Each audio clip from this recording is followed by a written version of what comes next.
Nos acompaña en la línea telefónica Manuel Férez, él es coordinador del diplomado Las claves del Medio Oriente y el Cáucaso. Manuel, muy buenas tardes, muchas gracias por tomarnos la llamada. Hola, muy buenas tardes, gracias por invitarme a platicar con ustedes. ¿Cuál es la importancia, así de bote pronto, que tiene la visita del rey de Jordania a México, cuando la mayoría de nosotros, me incluyo yo, creemos que Jordania es un país que está muy lejos?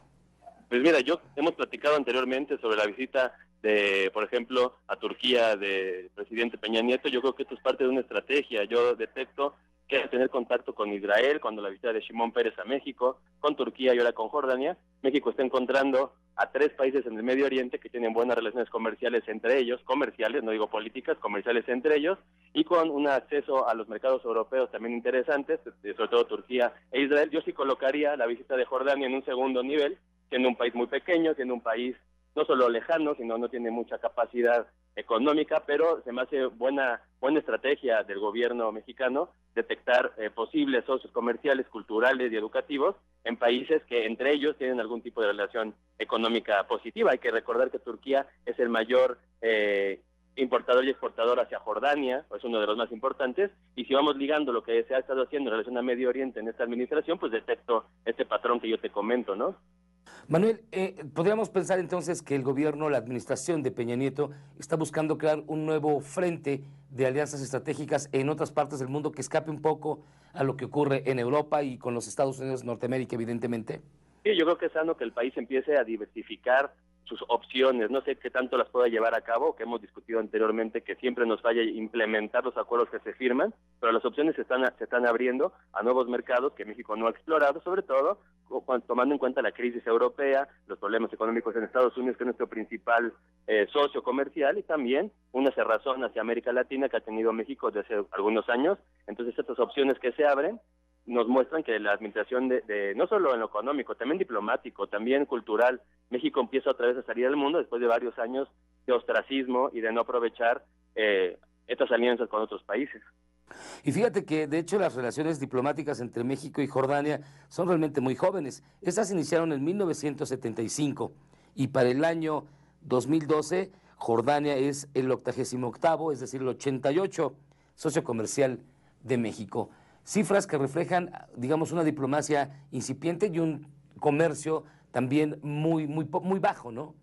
Sí, y aquí le tomo palabras de Jorge Álvarez, que es nuestro embajador en Egipto, que es concurrente en Jordania. Él decía que si bien las relaciones del 75, muy poco se ha hecho, esto se empezó a abrir, estas visitas se empezaron a abrir en el 2008 y 2010, porque a través de la Cámara Árabe Mexicana de la Industria y el Comercio se llevó una misión de diplomáticos y personas de la industria y del comercio mexicanos a visitar no solo Jordania, sino también Líbano y otros países árabes. Pero México no tiene embajada directa en Jordania, tiene un consulado honorario desde el 2003, y yo te decía que es un actor de segundo nivel, pero me gusta que México esté ligando, ¿no? Jordania, Turquía, Israel, una zona en la cual los productos mexicanos pueden circular fácilmente, y bueno, no vamos a pensar que esto va a ser un impacto enorme en la economía mexicana, pero siempre es bueno tener otras alternativas y otros socios, sobre todo un país como Jordania, que importa petróleo, por ejemplo, maquinaria, vehículos pesados y alimentos, y México importa algunos fosfatos y algunos abonos minerales de Jordania, pero yo creo que esta relación sí va un poquito más en lo comercial, político, académico y cultural, que es un poquito más complementaria a lo que se platicó, por ejemplo, con Turquía, que fue muy enfocado solo en la creación de un TLC, una cosa comercial. Sí, de hecho, es una vieja conseja popular esa de no poner todos los huevos en una sola canasta. Aparentemente se busca diversificar para efectivamente no poner todos los huevos en una sola canasta y que rinda frutos en cualquiera de los frentes.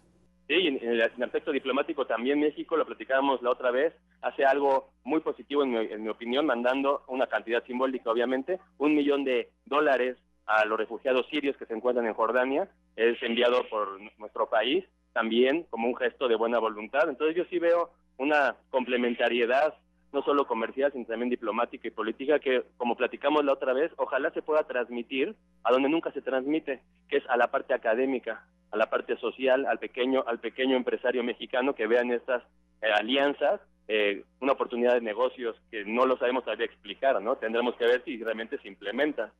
Esperemos, sí, ¿no? Que nos lo expliquen detenidamente y cómo México y los empresarios, los pequeños empresarios mexicanos pueden convertir a Jordania, Turquía, Israel en mercados potenciales muy importantes para sus propios productos. Sí, y ojalá cambiemos el paradigma, ¿no? Pensamos que estos acuerdos son para las grandes empresas, claro, que solo les van a beneficiar a las grandes empresas, y yo creo que la pequeña y mediana empresa mexicana, como tú bien dices, si se les enseña a explotar estos tratados de libre comercio, nos llevarían a otras dinámicas comerciales también al interior de nuestro propio país. Saliéndonos un poco del tema, no quiero dejar pasar la oportunidad de platicar contigo sin preguntarte, sin dejar de preguntarte, ¿cuál es la situación en Medio Oriente? Ya que estamos acostumbrados a que sea un foco de tensión permanente desde la década de desde el final de la Segunda Guerra Mundial, es foco de tensión permanente, y toda vez que parecería que está llegando a un impas más allá de lo que ocurre en Siria. Digamos que Siria ya es un caso aislado, pero ¿cuál es la situación del Medio Oriente en este momento, Manuel? Pues en términos generales nos encontramos una zona que es paradójica porque puedes encontrarte países económicamente muy poderosos con países muy pobres, pero en el fondo lo que se está debatiendo en Medio Oriente es una reestructuración del modelo de Estado-Nación y de alianzas que se generó en la Guerra Fría. Siria es el más candente, pero también Jordania, la propia Jordania, Egipto, Líbano, Israel, Turquía, están pasando por procesos de redefinición identitaria muy interesantes, y es lo que intentamos hacer en el Diplomado del Ibero, no solo mostrar la parte violenta, ¿no? La parte agresiva y de guerra que tiene Medio Oriente, sino también lo cultural, lo identitario, lo religioso, que es muy rico, ¿no? Pero en realidad Medio Oriente estamos ahorita como en el ojo del huracán, porque no sabemos el resultado de estos procesos que yo puedo calificar, y me gusta esa definición, estos procesos de redefinición identitaria tanto al interior de los países de Medio Oriente como a nivel regional, el papel de la religión en los países, por ejemplo, dónde va a quedar el judaísmo en Israel como religión de Estado, o una separación clara entre lo secular y lo religioso en Egipto, con lo que pasó con los hermanos musulmanes. Jordania tiene también un problema de refugiados palestinos y ahora sirios. Entonces, en realidad es una zona muy tensa, pero que ha cambiado porque al terminar la Guerra Fría, los dos patrones, Estados Unidos y la entonces Unión Soviética, han abandonado, en mi opinión, un poco la zona a sus propias dinámicas, con países como Turquía e Irán disputándose el liderazgo regional permanentemente. Y lo dices muy bien, Manuel, no hay que olvidar que el Medio Oriente es la cuna de la civilización. Las civilizaciones más antiguas se registran ahí precisamente y bueno, alcanzan sus primeros estadios de perfección en el Medio Oriente.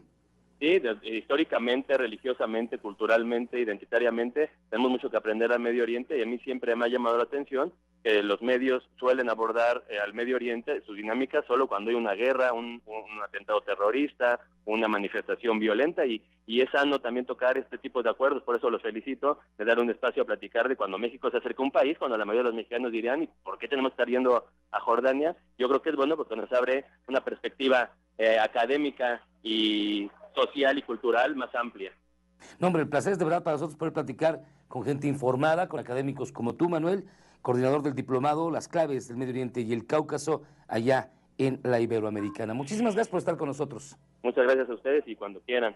Bueno, un placer de verdad, Manuel Ferez, coordinador del diplomado, como les decía, Las Claves del Medio Oriente y el Cáucaso en la Universidad Iberoamericana.